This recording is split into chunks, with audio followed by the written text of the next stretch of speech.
What's up, internet? Welcome back to the Generation Strength YouTube channel.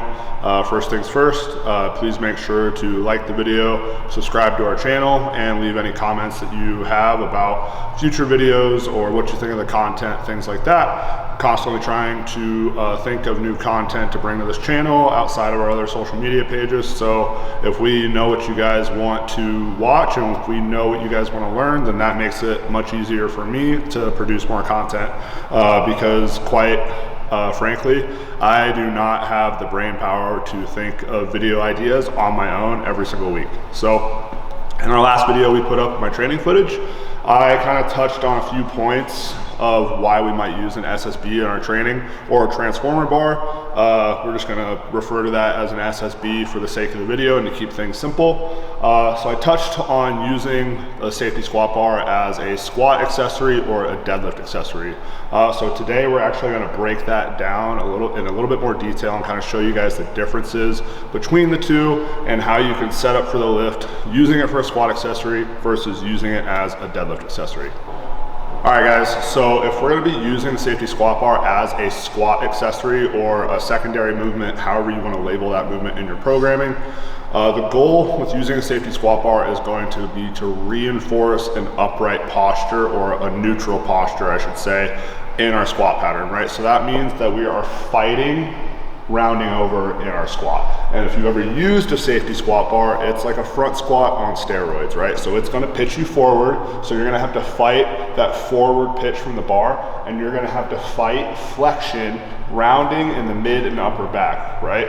So usually what happens when we see people using safety squat bars in their training, they come down and they round and they essentially good morning and do this kind of hybrid squat deadlift out of the hole in their squat. And a lot of people I've seen have actually been able to squat just as much with the SSB as they can as like with a low bar squat because they're able to cheat the movement like that. If you try to do that with a low bar squat, it's not going to be great for you. You're probably going to dump the bar over your head, but that doesn't happen with the SSB because we have the handles and the bar is pretty secure to your upper back. So if we're trying to actually gain benefit for the squat with using the SSB in our training, we want to fight that force and force ourselves to stay upright in the movement. And I made this point in the previous video from my training footage last week that if we resist that force of rounding us over, that's what's going to help, that's what's going to benefit our squat pattern of staying upright with a straight bar on our back. If we allow that bar to round us over, then we're just going to get more familiar with rounding over, and we're just going to get more comfortable with rounding over and unrounding, which we don't want to do with a straight bar. So staying static and staying upright the whole time with the SSB, if we're using it as a squat accessory, is gonna have a lot more payoff. So we're gonna show you two different ways that you can do that. So I don't get credit for coming up with either of these. I've seen these from two other very intelligent people in the past. One of these variations from Seth Albersworth and the other one from Trevor Jaffe, who was my coach for a few years, right? So this first one that I wanna show that I got from Seth is pretty straightforward, right? All the other cueing that we think about with the SSB is the exact same that you've seen in our other videos. All we're gonna do here when we set up is I'm gonna take my hands off the handles, right? Because a big issue with this rounding over that we see in the squat movement, in the squat with the SSB, is that we pull down on these handles, which puts us in that rounded over position. So I'm gonna take my hands away from the handles and I'm gonna put them down on my side, and I'm just gonna brace my lats down. I'm gonna pack my lats down into my back pocket as hard as I can right here, and I'm gonna squat just from this position, right? And I'm gonna force myself to stay upright the entire time. I know it probably seems a little sketchy, but with the SSB being secure on our back due to the pad, right, we can get away with having our hands on the handles. It's gonna put a lot more focus on stabilizing your torso, setting your hips, all those great things for a good squat pattern while we're doing the movement. And you're not gonna be able to round over because your hands aren't pulling down on the handles. So that is option number one. Option number two, this I'm a little bit more comfortable with because I don't really like taking my hands off the handles. So I got this from Trevor Jaffe a while back. when we had SSB in my own training is what we're gonna do here, if we have somebody that's a little prone to pulling down on the handles, we're gonna take these handles and we're gonna think about, one, we're gonna grab them up higher, right? Because if I'm not grabbing lower on that handle, I have less leverage to pull on, right? So just by grabbing up higher, it's a little bit harder to yank down on that bar. The second thing I'm gonna do is I'm gonna focus on spreading out on those handles as hard as I can, right? That's gonna get a little bit, that's gonna aid in getting a little bit of stability in my upper back. I'm gonna feel my lats turn on a little bit when I do that. And then same rule applies here, right? Spread out on the handles, and I'm gonna resist that rounding over as much as I can. Upright squat pattern, pretty straightforward. So, like I said, if you're using this as a squat accessory in your training or a squat secondary movement, whatever you want to call it, those two options could be really beneficial for anybody that uses the SSB, that struggles with rounding over when they use the SSB and they don't really know why, or they don't really know how to fix it. So take your hands off the handles or grab the handles up higher and spread out on the bar. Another option as well that you can do is you can, if you have an Elite FTS AP squat bar, is you can completely unscrew these handles here, right? Take the handles off and then just grab the bar up top like this, right? Even more so, just a much more exaggerated version of what I just showed you. Instead of grabbing up here, take the handles completely off, grab up top.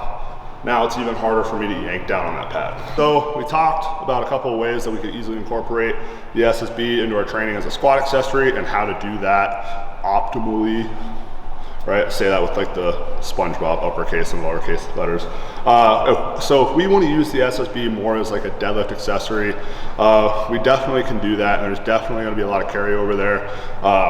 As we talked about with the SSB, it really pitches you forward. It really forces you into a rounded over position, which might not be the best thing for squat if we're allowing ourselves to round over. But if we look at what a conventional deadlift looks like, there's a lot of rounding and unrounding there, right? We go from being in a rounded over position to overcoming, we overcome flexion, we overcome that rounded position, right? To lock out our deadlift, right?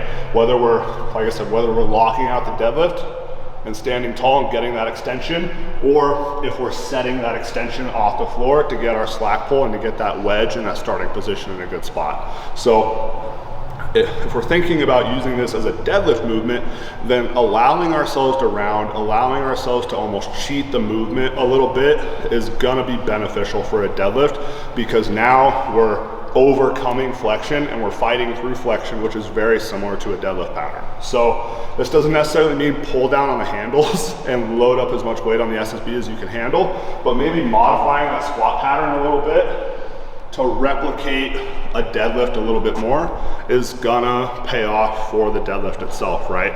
You know, we talk about our accessories, we talk about our secondary movements a lot on this channel, on my Instagram page, right? We talk about strengthening the positions that we find ourselves in with the barbell movements, with the other movements that we do. This is a perfect example of that. So if I come here, right, I have this SSB on my back, right? Set up in a normal squat stance or set up in something more similar to my deadlift stance for a conventional pull, right? And when I squat down here, I'm gonna allow myself to round over, and it might not hit like a full depth, like competition depth squat, right? If you were to like watch that more from the side, right? When I squat down here, I just kind of intentionally push my hips back more. I'm not at full depth for a competition squat. I'm gonna rotate this bar on the rack here. That looks more like a conventional deadlift, right? I just have a bar on my back instead of a bar in my hands, right? So I'm gonna lead with rounding over a little bit at the start and letting my hips come back, and then I'm gonna break the knees. And I don't wanna necessarily bounce off my forearms in the bottom, but coming down here, right? Rounding over, unrounding at the top.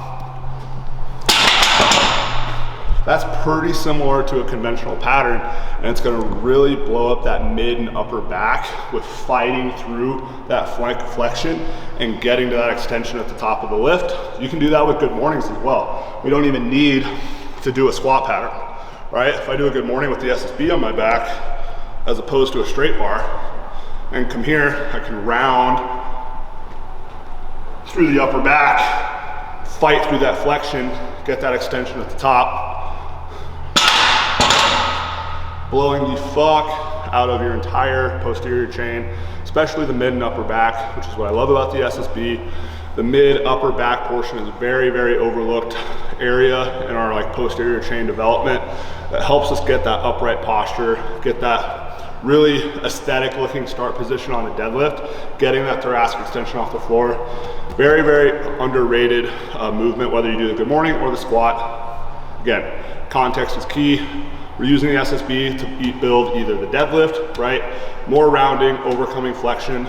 We're using it to build the squat, right? We want to resist flexion, we want to resist the rounding over, and we want to try to stay in that neutral range as we would with a squat. So whichever one you want to use, right? Just make sure that you're applying those things correctly. Watch your squat blow up, watch your deadlift blow up.